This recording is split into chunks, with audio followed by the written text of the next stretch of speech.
Buenos días con todos los presentes. Es un verdadero gusto darles la bienvenida a este webinar titulado Los fantasmas que nos persiguen, judicialización del arbitraje, un problema latente.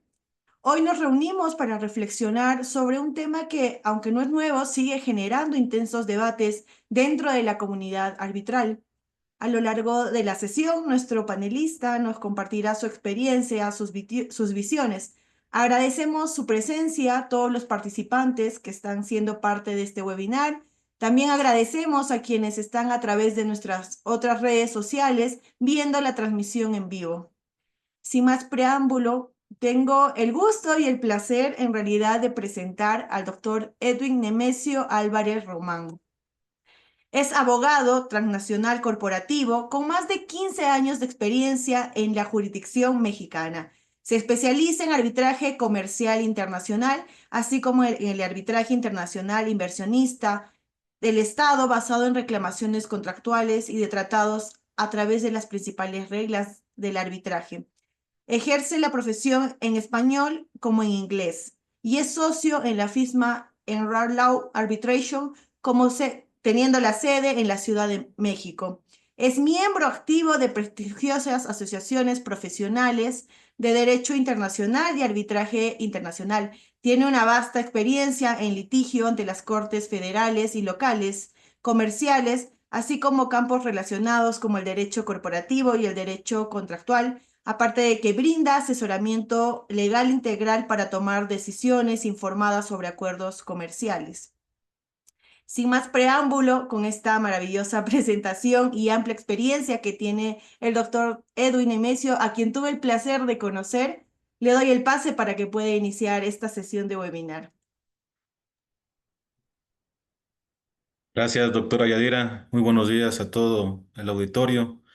Pues, antes que nada, agradezco la generosa invitación hecha por Paola Francesca, directora del Centro de Arbitraje y Resolución de Disputas, Ancagua Internacional, y a todo el equipo técnico, y en especial a la doctora Yadira, por esta impecable organización de este panel. Pues sin más preámbulo, en este sábado frío, aquí en la Ciudad de México, pues, es un buen momento para hablar de fantasmas. Entonces, como bien había dicho la doctora Yadira, estos fantasmas de la judicialización, yo le voy a llamar tensiones judiciales, tensiones entre la apertura y restricción del arbitraje. En efecto, no son nuevos. En la academia desde 1998, el árbitro suizo Pierre Lalive ya manifestaba ciertos destellos de esta judicialización en el arbitraje internacional. En 2013, pues hizo más patente, digamos, este fenómeno. La Queen Mary, a través de su encuesta que hace año con año, ciertos shareholders manifestaron su inquietud, su preocupación de que el arbitraje internacional pues estaba judicializándose. Tenía ya un parecido compartían ciertas características con el litigio. Especialmente pues los altos costos, ¿no? Y también el tema de los retrasos que se estaba llevando a cabo de forma continua y reiterada en los procedimientos arbitrales. Sin embargo, hablar de la judicialización del arbitraje no hay una sola respuesta para ello, para explicarlo, ni tampoco hay una sola óptica para su análisis. Ese es la primer punto de partida que quiero dejar con ustedes. No es blanco y negro. Va a depender mucho de la arista, de la óptica, con lo que uno vaya viendo, para ver si uno comulga o no, si es bueno o no el tema de la judicialización, del arbitraje. Voy a empezar, lo voy a dividir en dos principales puntos de esta plática. El primer punto que voy a tocar, digamos, es como la justificación de la judicialización del arbitraje internacional. ¿A qué se debe este fenómeno? Principalmente, la judicialización en el arbitraje internacional se debe a un incremento en la sofisticación o en la formalización, rigidez del procedimiento arbitral, que va de la mano con los retrasos constantes que se llevan a cabo en los procedimientos arbitrales y en los incrementos de los costos de los mismos. Eh, Ciertamente, el arbitraje pues no es reciente, de 5 a 10 años. Esta judicialización del arbitraje lleva por lo menos 20 o 30 años atrás. Y principalmente se debe a cierto cambio de asuntos que ahora se ventilan en el arbitraje internacional, ¿no? Ciertamente la base está en que ahora se tienen asuntos, casos más complejos, ¿no? Como son los temas de construcción, ¿no? Los temas energéticos, los temas de mergers and acquisition, las fusiones, joint ventures, ¿sí? Y ya no son, pues, los trading disputes, ¿no? Los contratos de distribución, de agencia, que no es que sean sencillos, pero la complejidad y lo que el entramado, el marco legal, el regulatorio y el marco contractual, pues evidentemente es más sofisticado, ¿no? Entonces, lo que para algunos académicos señalan que esta judicialización del arbitraje más bien es una mutación del arbitraje internacional de los asuntos que se ventilaban antes, por antes me refiero antes del 2000, y los que ahora se ventilan actualmente, ¿no? Existen diferentes razones o explicaciones de esta judicialización. La primera es que, pues muy probablemente las partes, el abogado de parte o los propios árbitros son nuevos o son usuarios poco frecuentes del servicio de arbitraje. Entonces, al haber nuevos jugadores en un procedimiento arbitral, pues lo más común o la inercia sería replicar las tácticas de los tribunales del litigio ante los tribunales nacionales, que es lo que cualquier abogado o cualquier parte, pues es lo que más tienen a la mano. Una segunda explicación es las constantes modificaciones, reformas a las reglas de arbitraje, ¿no? O también instituciones de arbitraje que inciden mucho en la labor del tribunal del arbitral. Una inconstante intervención, ahora, como dice, ni mucha intervención ni poca intervención, sino buscar un equilibrio. Creo que eso podría ayudar mucho a que no se formalice o no haya rigidez en las reglas o en el procedimiento de arbitraje. Una tercera explicación es que, bueno, los abogados de parte, al ser principalmente su formación se basa en los litigios ante tribunales nacionales, pues son abogados más combativos, más litigiosos, ¿sí? Y no solo en el fondo del asunto, en los méritos, sino también en temas estrictamente procesales. Se vuelve una auténtica batalla campal. Entonces, bajo esta situación, pareciera ser que pudiera haber una cierta justificación, un acompañamiento a esta judicialización del arbitraje. Eh, no es para menos toda esta situación. Sin embargo, si lo vemos desde la óptica del derecho internacional público, pareciera ser que la judicialización, lejos de ser un fenómeno negativo, pues se ve como una expresión positiva del incremento de la sofisticación del marco legal o regulatorio, ¿sí? Sin embargo, no debemos perder de vista que el arbitraje internacional, pues ciertamente surge de la comunidad empresarial en la búsqueda de mecanismos ágiles y eficientes para resolver su disputa. Entonces, el tema de un procedimiento ágil, informal, no rígido, con árbitros especialistas en la materia, con abogados que saben, conocen, tienen la experiencia del arbitraje, pues haría este tema más fluido, por decirlo de esta manera. Veamos en qué la judicialización en el arbitraje internacional, cómo se ha reflejado, cuál ha sido el impacto de la judicialización. Y un elemento para tomar en cuenta es cuando un arbitraje se vuelve litigioso, cuando existe un cierto número de, de challenges hacia los árbitros, ¿sí? Cuando intentan pues revocar los árbitros, es cuando es un elemento a tomar en cuenta y que el arbitraje se ha judicializado, se está judicializando. Lo comentaba hace un momento, otro fenómeno es el tema del incremento de las reformas a las reglas de arbitraje que se van en este afán de incluir o ser muy detallistas, ¿no? O abarcar muchos temas. Podría ser reglas o instituciones de arbitraje más injerencistas de lo que se debería ser, ¿no? Siempre el término medio pues, es la regla, el piso mínimo y creo que es una reflexión que se deja ahí en la mesa.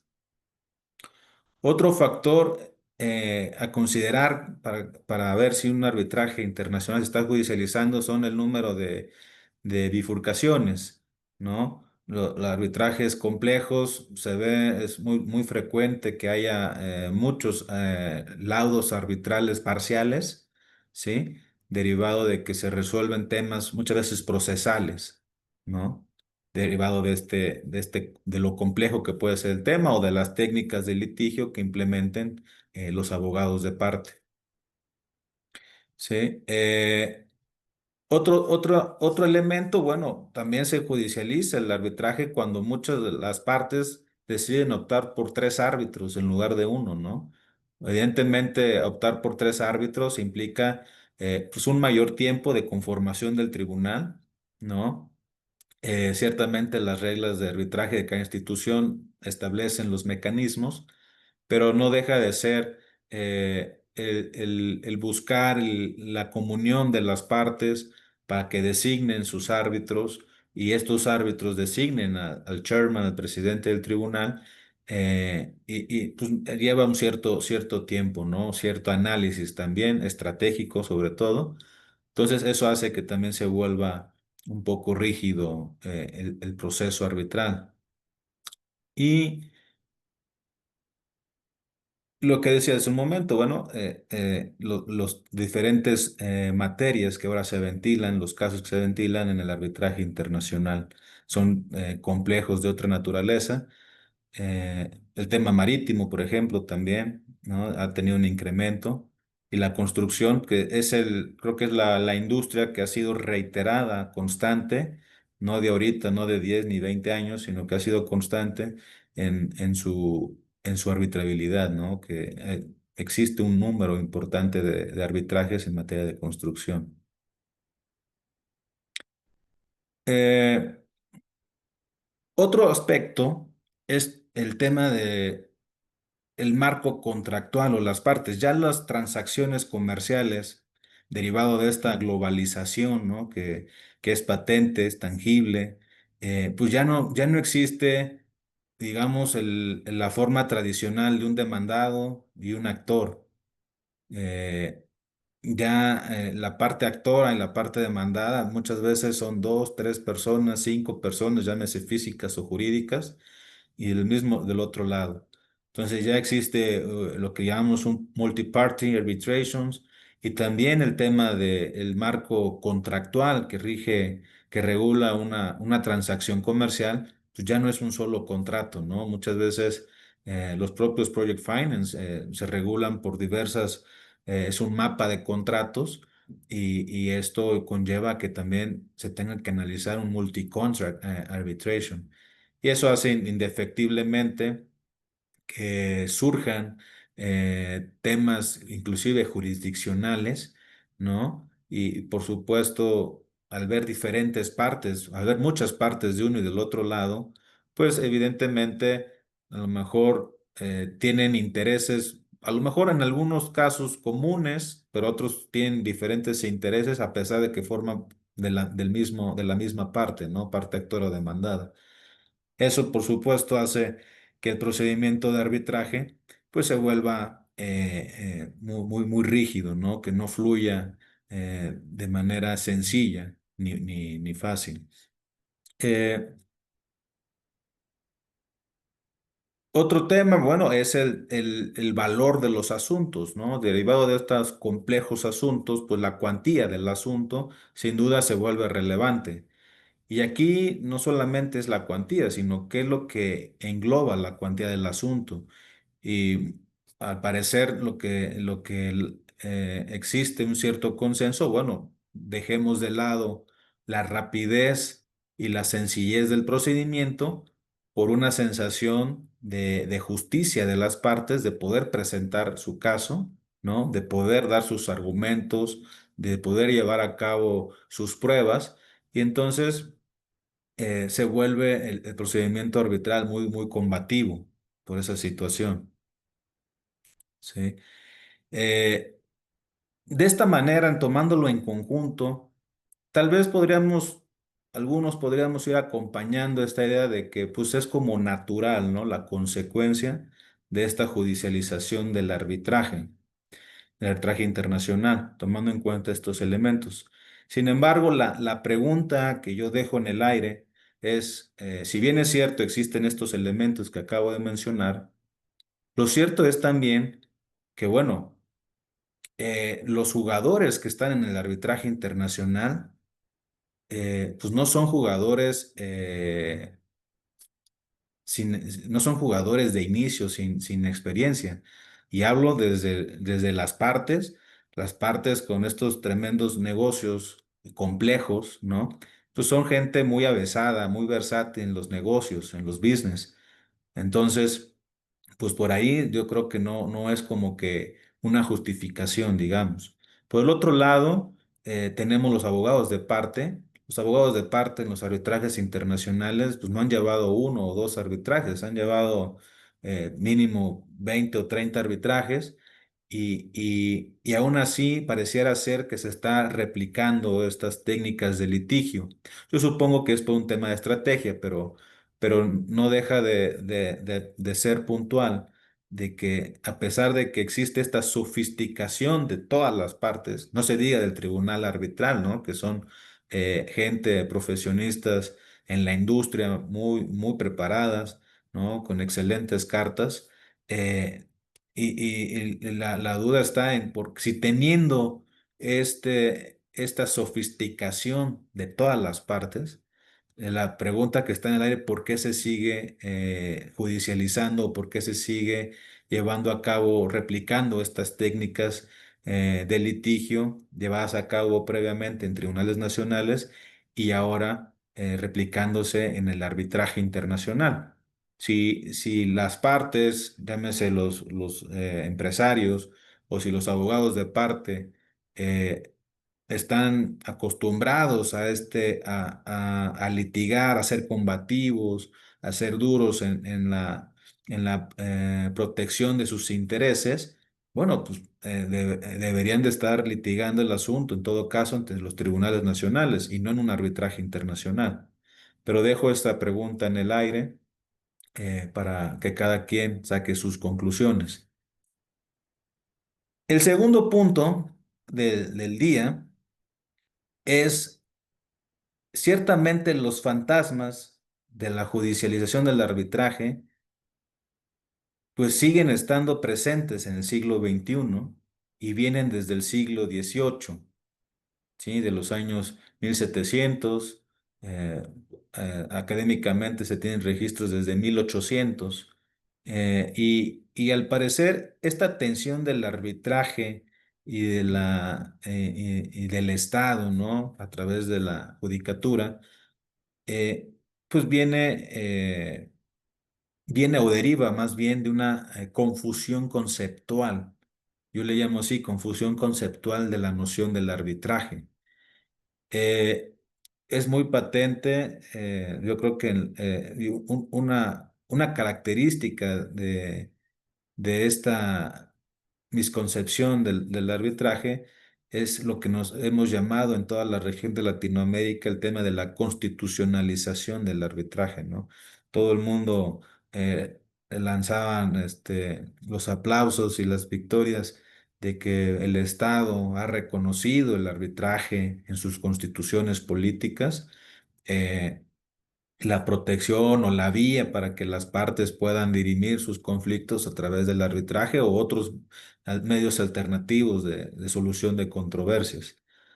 Sin embargo, en la concepción del arbitraje se advierte una mezcla de elementos jurisdiccionales, ¿sí? Con elementos propios del procedimiento arbitral y del laudo arbitral. Y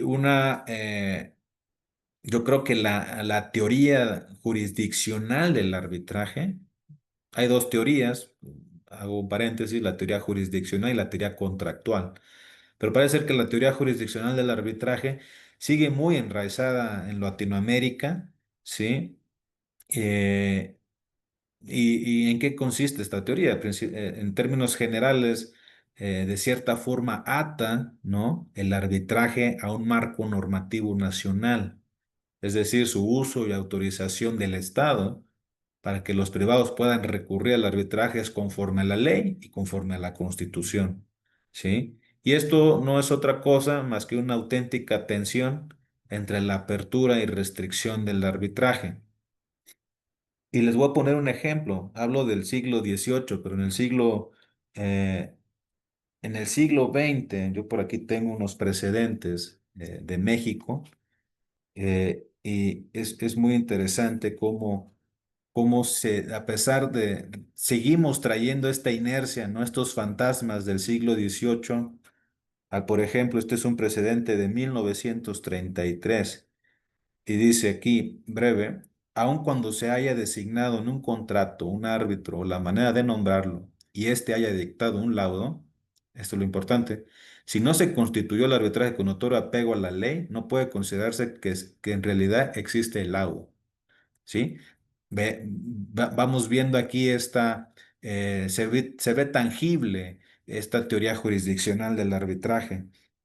Eh, un caso muy interesante eh, aquí en México es, por ejemplo, en 1933, para poder acceder al arbitraje. Voy a leer la parte interesante.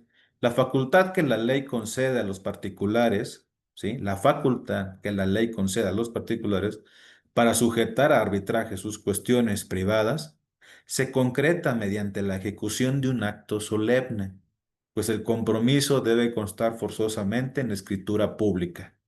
¿Se imaginan? O sea, para poder acudir al arbitraje, llámese el acuerdo compromisorio o la cláusula arbitral, tendría que estar, elevarse a una escritura pública para poder acceder a ella. Esto es un criterio de 1933. Estamos hablando que estos fantasmas del siglo XVIII pues en México se instalaron en el siglo XX, ¿no? Tuvieron eco y tuvieron un canal de comunicación a este grado. Y voy más allá, ya en el siglo XXI, ¿sí? La primera sala de la Suprema Corte emitió un criterio que para mí es pues refleja, ¿no? Esta tal vez misconcepción de la noción del arbitraje. ¿Y a qué voy? Por ejemplo, en 2009, esto es de 2009, la primera sala de la Suprema Corte dice, voy a hablar la parte relevante, la conclusión de este criterio, es de que advierte, dice que básicamente existen tres clases de arbitraje. El voluntario o contractual, ese es uno. Dos, el forzoso o necesario. Tres, el intermedio, ¿no? Y para mí el arbitraje solo es uno. El arbitraje es el medio consensual por medio de la voluntad de las partes, que es la piedra angular del arbitraje, que someten un conflicto que surja derivado de una transacción o de un contrato para que se resuelva a través de un tribunal arbitral elegido por las partes, ¿sí? Las partes son los que eligen sus árbitros, y estos dos árbitros eligen al presidente, ¿no? A través de reglas de arbitraje sencillas que permiten dirimir un conflicto, ¿no? El derecho aplicable escogido también por las propias partes, ¿no? Reglas escogidas por las propias partes, las reglas de arbitraje. Entonces, de repente me sale aquí la primera sala, la Suprema Corte, que existen tres clases de arbitraje. ¿Y a qué se debe? El voluntario y el contractual, bueno, lo sabemos, no voy a ahondar en ese, pero por ejemplo, el forzoso o necesario o el intermedio. Y voy aquí a otro criterio, este es del 2013, ¿sí? Eh, en el que se advierte o mezclan este laudo arbitral en un juicio contencioso administrativo. En el sentido, aquí, por ejemplo, es un tema de una multa, de una infracción, ¿sí? De tránsito vehicular en un estado, en el Estado de México. Y se advierte aquí, dice la Ley Orgánica Municipal del Estado de México, que regula el procedimiento instaurado con motivo de un hecho de tránsito vehicular, dice, le atribuye la calidad de cosa juzgada a este laudo arbitral que se emita. Pues no puede modificarse o revocarse porque se equipara a una sentencia de índole jurisdiccional, inmutable e irrevocable, ¿sí? Y no es susceptible de controvertirse mediante un juicio contencioso administrativo o recurso de inconformidad. En su contra, aduce, se puede acudir al amparo indirecto. Y esta lógica, seguimos atando esta teoría jurisdiccional al arbitraje, porque lo mezclamos como si fuera el arbitraje si fuera una primera instancia judicial, ¿no? Y entonces hablamos del amparo, que está en todos lados en Latinoamérica, bueno, como un recurso, algunos como un recurso extraordinario, otros como un recurso de casación, pero al final seguimos dándole como si fuera, tú sabes que tienes tu lado, ¿no? Se llevó a cabo este procedimiento, pero lo puedes impugnar en amparo, ¿sí? Es parte de la tensión entre la apertura, la restricción que hay del Estado con el arbitraje. Eh, y por ejemplo, otro criterio en 2003 señala, aquí por ejemplo, para el tema de los contratos de arrendamiento, ¿sí? Existe aquí en la Ciudad de México, le llaman la Procuraduría Social, ¿sí? Y esta Procuraduría Social funge como árbitro, ¿sí? Ante un conflicto que surja de estos contratos de arrendamiento, ¿sí? Surge la Procuraduría en su calidad de árbitro y se actúa por voluntad de las partes, ¿sí? Y ejerce facultades decisorias a nombre del Estado. ¿Sí? Total, aquí esto es patente, la total contradicción de las nociones básicas del arbitraje, de lo que se entiende o debe entenderse por arbitraje, y la fuerza del Estado de querer también proveer y no dejarse atrás, ¿no? No dejar al arbitrio de los privados, ¿no? La resolución de conflictos. Y dice, y como ente público establece una relación de suprasubordinación con los particulares que se someten voluntariamente al procedimiento arbitral, ¿sí? En el arbitraje internacional, pues no hay una suprasubordinación, ¿no? Del tribunal a las partes. Todo lo contrario, se trata es una relación de coordinación, ¿no? Existen reglas de arbitraje para que se lleve a cabo eh, se desarrolle el procedimiento, y no hay una injerencia del Estado o de una autoridad del Estado que funja como calidad de árbitro, ¿no? Estos tres meramente son ejemplos, pudiera encontrar más, pero son ejemplos tangibles de esta tensión que existe del Estado de querer, pues no lo voy a dejar todo el residuo a la justicia privada, por decirlo de esta manera. Yo también, Estado, puedo fungir como árbitro por voluntad de las partes y también puedo emitir laudos arbitrales en una relación de supra-subordinación. Eh, y aquí el tema relevante o la atención del arbitraje se lleva, eh, históricamente, tiene esta relevancia porque especialmente bajo estas premisas. Por ejemplo, o sea, la atención está en si la cláusula de arbitraje es autónoma, es separable del contrato principal, donde está insertada la cláusula de arbitraje, ¿no? Esa es una pregunta que se ha llevado a lo largo de la historia, de la evolución. Otra es si en verdad los árbitros son libres de decidir sobre el alcance de la autoridad que les confiere una cláusula de arbitraje. La tesis que les acabo de mencionar, pues no, parece ser en un contexto fuera de lo que se debe entender de arbitraje, pues no, los árbitros son el Estado, ¿no? Señala esta tesis. ¿En qué medida las partes o, o los árbitros controlan el procedimiento arbitral y las reglas y principios en términos de los cuales se decidirá la disputa, ¿no? La tesis que les leí de 1929-33 pues señala, pues, si no se, pues a lo mejor las partes decidieron someter el caso a arbitraje, designaron a sus árbitros, se emitió lado, pero ¿qué crees? Si no se hizo apego a la ley, conforme a la ley, pues esto no tiene ninguna validez, ¿no? Son tesis que siguen vigentes. A lo mejor podríamos decir, pues mira, Edwin, son tesis que a lo mejor podríamos clasificarlos como tesis históricas, ¿no? Criterios históricos que ya a lo mejor en ese entonces pues no teníamos adoptado la ley de un citral, ¿no? De arbitraje comercial. El marco regulatorio ha cambiado. En efecto, es cierto, podríamos partir de esa situación.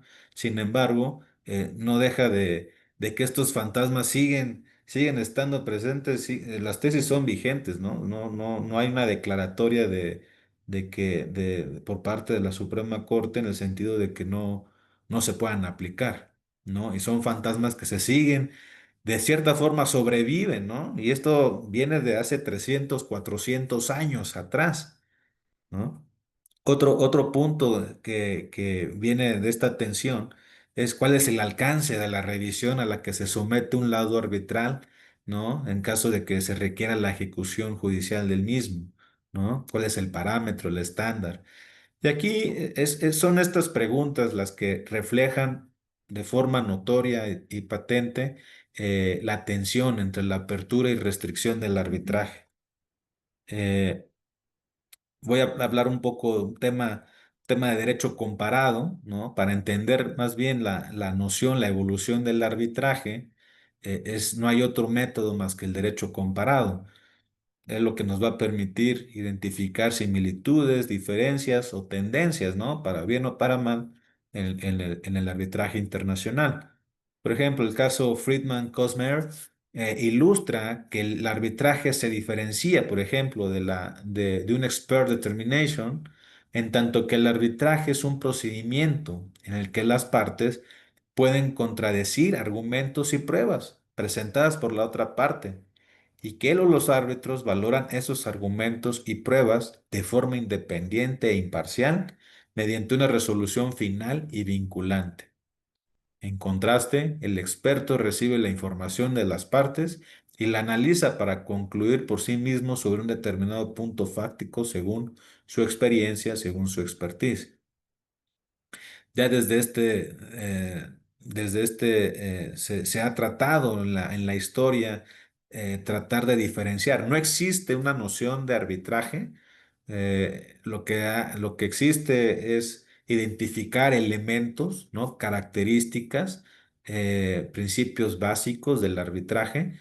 Y este es un caso de las Cortes de Estados Unidos que trataron de poder ir diferenciando, saber qué es arbitraje, ¿no? cuáles son sus diferencias.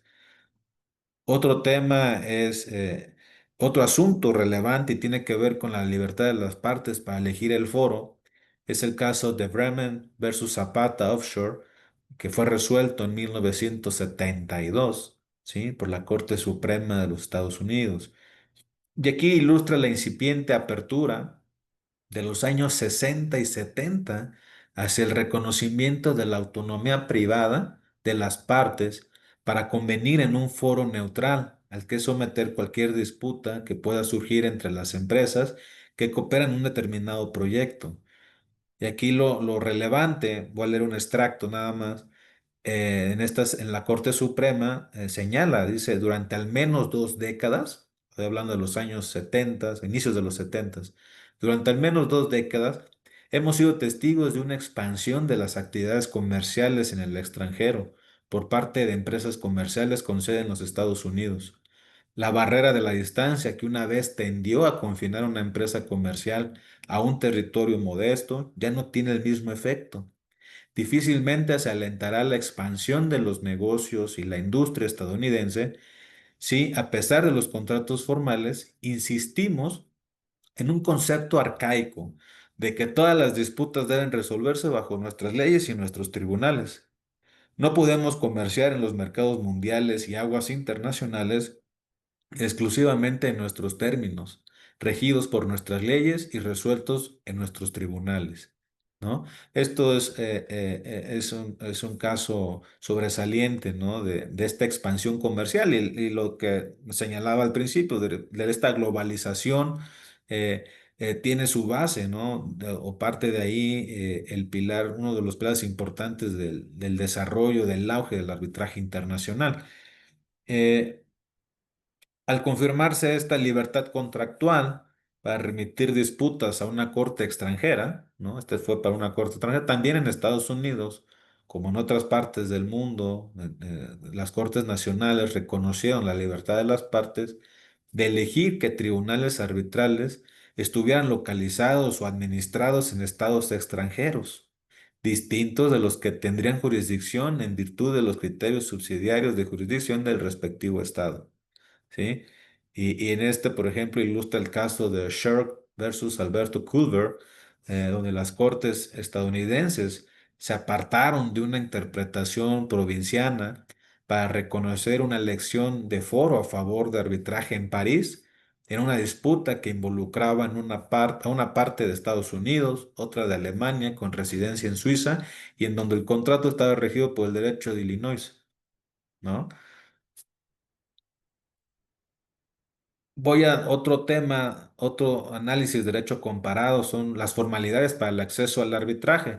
Tal como les mencioné aquí en México, el tema de la escritura pública, pues aquí tengo un caso de 1843, el caso Compañía de la Alliance versus Prunier, resuelto por la Corte de Casación francesa, interpretó que la cláusula arbitral contenía en el contrato, dice, no podía tener efectos vinculantes sobre la parte demandada, a no ser que contuviera una referencia al objeto de la disputa y el nombre de él o de los árbitros.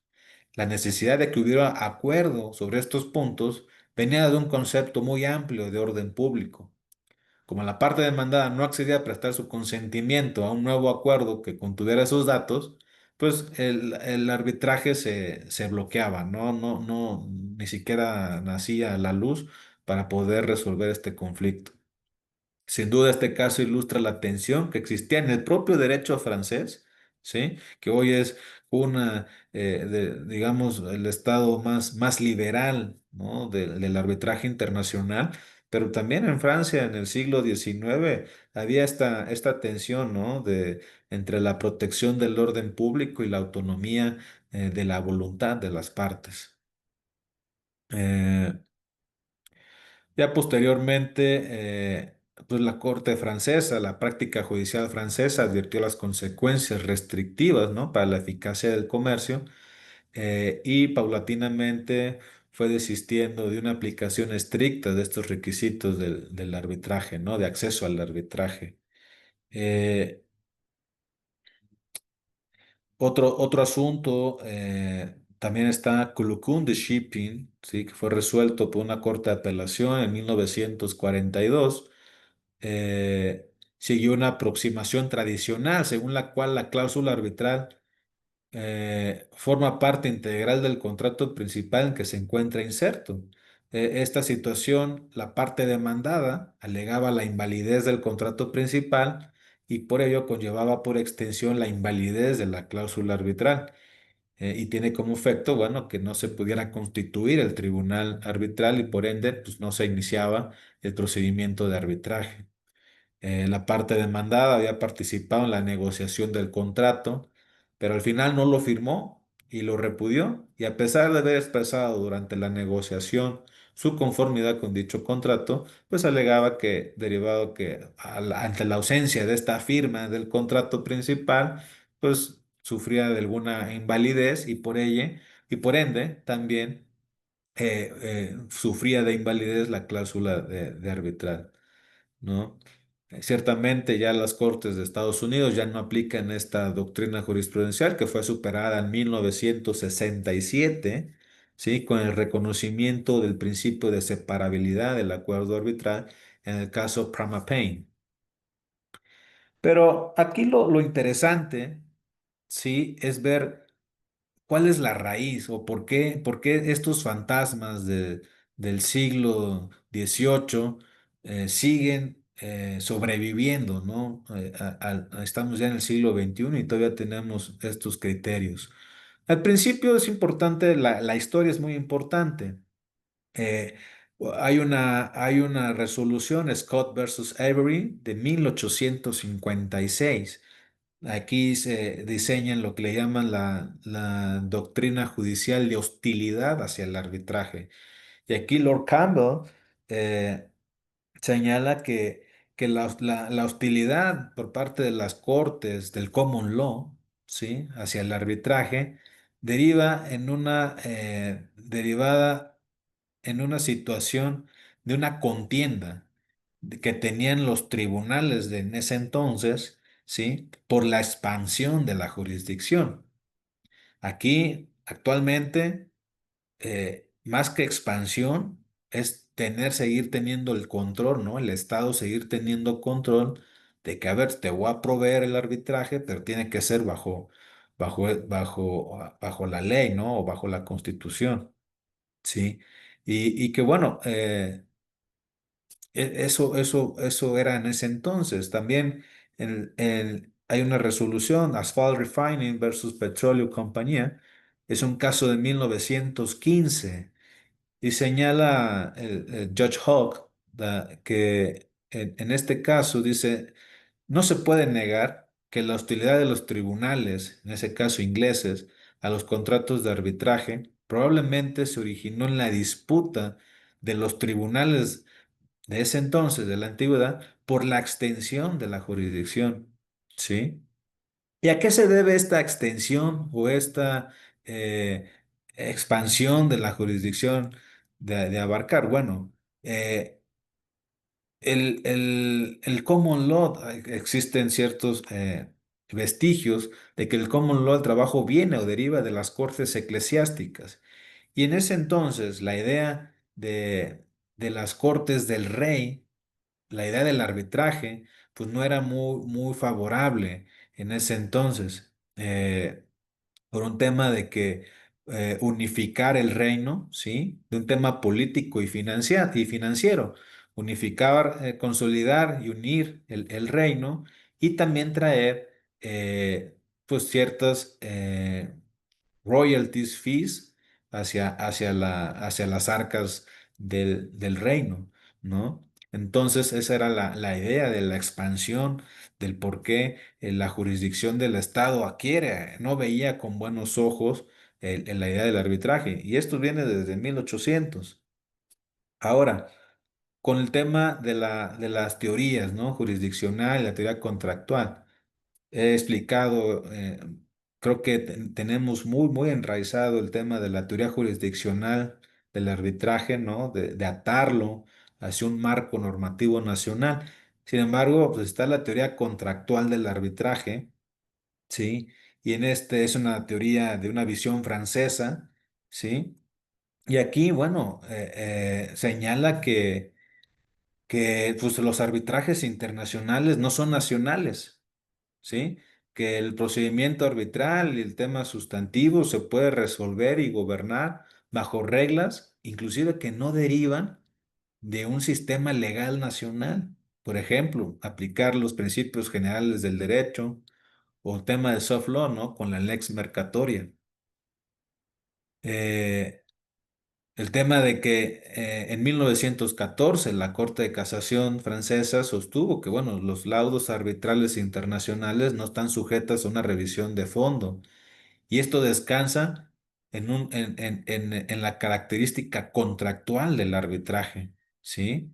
Eh, Esto tiene sentido en el sentido de que esto tiene que ver, dado a que las cortes, si revisaran de forma de fondo los laudos arbitrales, irían en contra de los efectos legales dados en el contrato por virtud de la voluntad de las partes, ¿sí?